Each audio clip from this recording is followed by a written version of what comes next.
Hello, everyone. I'm Mike, I'm Matt. and this is the Mind Your Own Business with Mike and Matt show. And I want you to know that we're live on our Mind Your Own Business Facebook page and our Voice of Reason Consulting Facebook as well.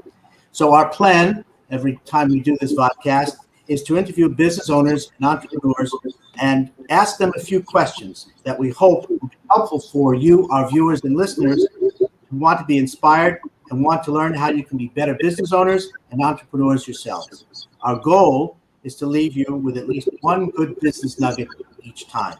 So today, we have the pleasure of having Sankeetha Selverajah with us. Sankeetha is the managing attorney of Selvarajah Law PC, a civil transactional firm located in Boston and New York.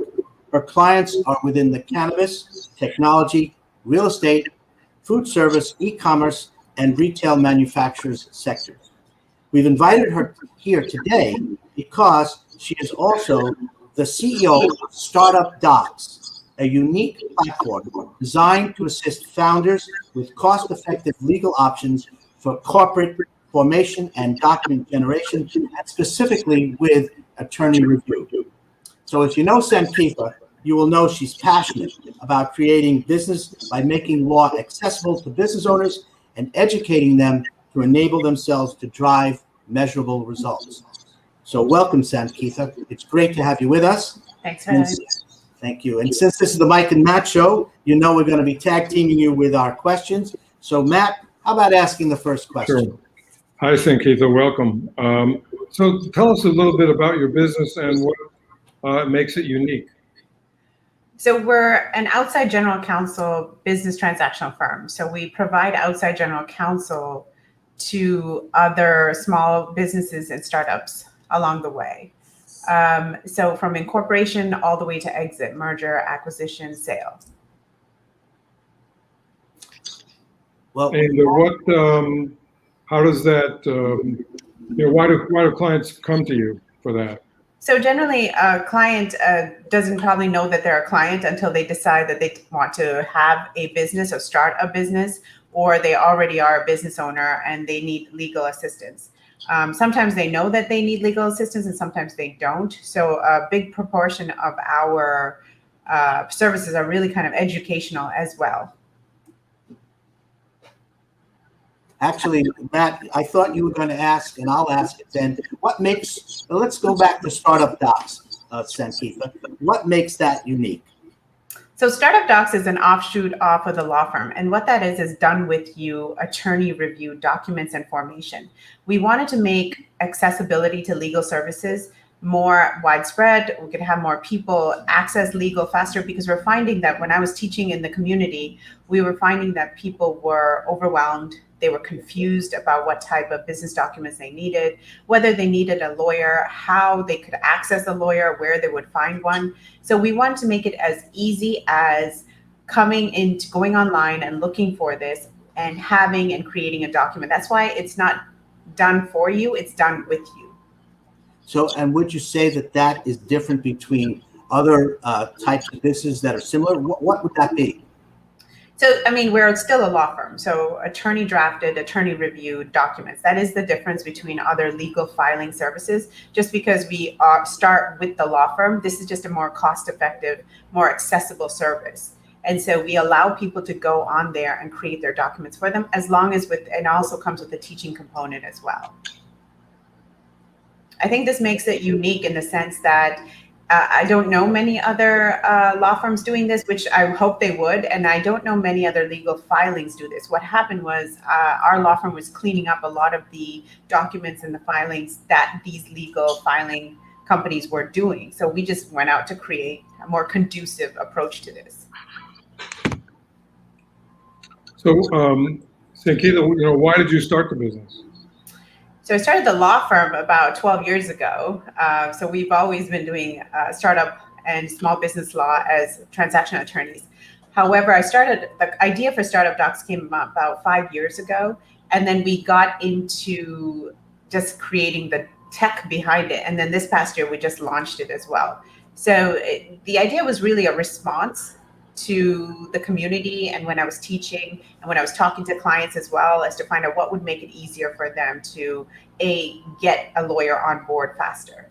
Because it seems like a necessary evil, but the fact is we wanted to change that perception from being a necessary evil into a profit tool, into using your service provider, such as an accountant or a lawyer, as a profitable, proactive tool rather than a reactive, necessary burden. Makes sense.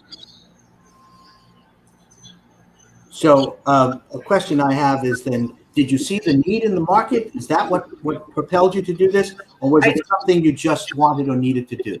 So it was a mixture of both. So I was teaching classes in the community. So I teach free classes on legal considerations for new business owners, how to start a nonprofit, how to draft a contract or understand a contract. And after each class, we usually send out a survey, or actually I basically asked the attendees, I was like, why are you here? What made you come to this class specifically for legal? And what was your issue beforehand? And obviously the number one reason was to make sure they were staying in the legal bounds and not doing anything illegal. The second thing was also the overwhelming confusion. They were like, we don't know what to do. So the market definitely had spoken in what was necessary and what was needed. I also did it as a, lack of a better word, a legal practice management tool. It was easier for us to get this out so that we can actually change and send it to our current clients to say, hey, go to the docs and we can create this. And it's faster for us to actually advise you at that point. Okay, so it was literally done with you. And personally, the tertiary reason is the fact that I generally think that when a CEO or a business owner gets their hands dirty with what they need to do, like creating their own contracts, talking to their attorney or accountant, makes them a better business owner. So they're not completely removed from the process. So it also makes them a better negotiator as well, to understand the actual terms within the contract as well. So again, that's more of a selfish reason. The last one is the fact that making better business owners makes our job as legal service providers better as well, to an easier, more efficient. Cool. So, Sankeetha, what did you do different during the pandemic? So the pandemic was interesting. I think I'm euphemizing that, but the first 8 weeks we were helping our current clients avoid filing for bankruptcy, honestly, and filing for the PPP and the EIDL loans. So about the first 8 to 12 weeks, we were doing that. And then our simple goal was make sure no one files for bankruptcy, and to also help them pivot into a more reasonable product that they can survive the pandemic even after they get the funding as well. What we found was the fact that those companies that actually pivoted or provided a digital approach or decided to find another approach to serving their customer demographic now added a secondary revenue stream to their products as well too. So in many ways, if you survived the pandemic, you actually created more revenue streams along that. Career high for me was the fact that every company that we did file for, about 72% got funding in some fashion, and absolutely no one filed for bankruptcy. So I think that it's taken a long time, and obviously we encourage them to go and ask for the second round as well too. So what was the biggest issue that your firm encountered during the pandemic? The biggest issue was people not knowing what to do. So no. How about you? Your firm. Can I be honest? We were already virtual as it is. All we did was increased our broadband. Okay, so the issue was really providing enough man hours to help these companies. That was it. So it was a time issue. It wasn't accessibility. It wasn't a technology issue at all. And what about now? Or have you changed anything since the pandemic is basically going away? I don't think it's going away. We've increased our broadband. So I actually think the pandemic worked for us. If you learn to work with the pandemic and whatever it entailed for your business actually grew. And for us, it did the same as well. We just provided greater avenues and greater options, and we created startup docs for the people that couldn't get immediate access to us as attorneys, but they got access to the legal help that they needed. But did you come up with the idea of startup docs during the pandemic? No, I came up with it 5 years ago. What the pandemic gave me was the time and the technology at that point. I had to wait about 3 years for the technology to hit. And then I actually went offshore and worked with developers before we actually brought it in. So pandemic gave me time. I think that it did. Very interesting. Yeah. So Sankeetha, it doesn't sound like you make mistakes, but how do you know when you do make a mistake? Oh, we have very vocal clients.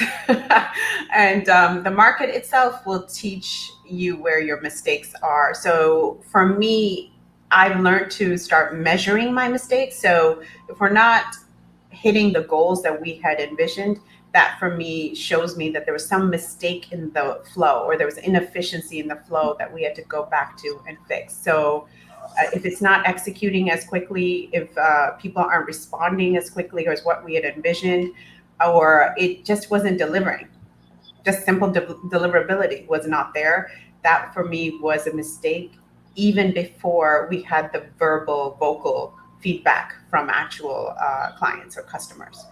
And also we're active solicitors of feedback. So we send out forms, we send out, hey, how can we help? We do video messaging as well too. And then we actually talk through certain aspects of the business as well, very candidly with our clients as well. Okay. Matt, you've got a question. What's growing your business mean to you, both professionally and personally, and what's next for your business? So what's next is we're actually trying to expand Startup Docs to all 50 states at this point. So we're getting into legal partnerships with our own third-party providers as well, and so that we can provide this service to anyone within the United States, and not just the states that myself and were barred in, which is Massachusetts and New York. For that business, for the law firm, there's that. So Startup Docs can exist separately without the law firm. The law firm is very specific, customized for outside general counsel. Startup Docs is for done with you services that any business owner, hopefully around the country, can solicit and use as well. So looking forward to that for the next year. Could you explain that done with you services? What does that mean? I've never heard that expression. Yeah, I've heard it once before and I've adopted it. What it means is, like I said, I like an educated CEO. I like an educated business owner. And when I say educated, I don't mean degrees or certifications. What I mean is a savvy, street smart business owner that can also negotiate a contract and understand the ins and outs of their business as well. So basically, if they are a more seasoned CEO, they make a better business. Actually, the equation is actually sequential in that sense. So in that, we wanted to educate the CEO from the beginning on how to run a profitable company. And to do that is to actually have the contracts in place and to actually include their service providers, such as an attorney or an accountant or banker, at part of their planning process as well. So to include the team process. So that's the done with you. So it diminishes the, I hate to say this, but not, lawyers get a bad rep about with business owners, where you got to talk to my lawyer. We want to make this as a profitable, fun, I like to say fun, or progressive move on this. So when we're doing it with you, we're your partners, not just your providers. So that's what I mean by done with you. Great. Thank you so much. So now you recently joined the Strategic Advisory Board. So actually, let me explain for a moment. Matt and I have worked with Larry Sashin and Bob Heiss in the Strategic Advisory Board, and you recently joined that. And that is a peer-to-peer business advisory group. Why did you become part of it? Can you tell us? Yes. So I wanted the active feedback every 2 weeks. I had a big to-do list, a very big to-do list, and I wanted to launch Startup Docs by February. And I wanted the accountability. I already have a daily accountability group, but I wanted the 30,000-foot accountability group from 4 different points of view, as well as my cohort has 5 different people in it as well. So for that, I love that group think. I love the fact that people can give me that. I also myself in my business use advisory boards for our clients as well. So this just worked into what I already and resonated with me as well. Well, that's great. So, we're moving along. And so I would like to ask you a question that I know our viewers and listeners are interested in hearing your answer. What are the most important lessons that you've learned in business? There's so many. I think the number one is to keep innovating, right? To keep creating, to keep learning from your peers and from learning from other sectors that are not yours. Like I learned so much from the business and the e-commerce and the tech world more than I did with the legal world. And truth be told, I work with tech CEOs. So simply by osmosis, I'm going to learn something anyway, if I'm listening carefully. And even if you are a different business owner and you're in e-commerce, take a gander in the real estate world, what worked over there, or even something what worked in academia and what worked in, maybe the hair salons, something very different. Keep your eyes open. I think for me, keeping my eyes open and asking questions.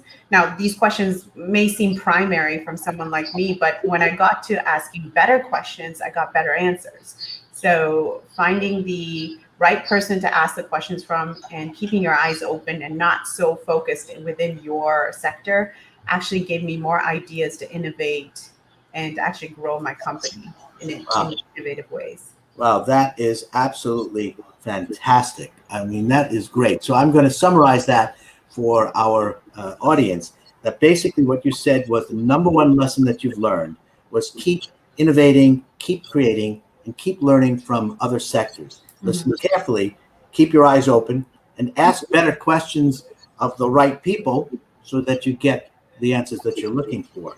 Well, that's great. That's great. Well, I want to thank you so much for doing this. Could you want to say a few words about what the future for you is like and what your intentions are? So it's been a fun ride. I'll say I had to let go of my ego to make a better company. And I imagine you two have come across many business owners like that. And part of that was actually understanding that, approaching the business as a child every day and looking at it with fresh eyes is difficult when you get mired in the details. So, including time every week for my own think time, at least 6 to 7 hours, maybe on a Saturday morning or maybe Monday morning, whatever works, really did give me that time to innovate and understanding that I was also a commodity and an asset in itself, and spending the time on myself and my ability to innovate has also grown the company as well. So acknowledging that from the beginning was important.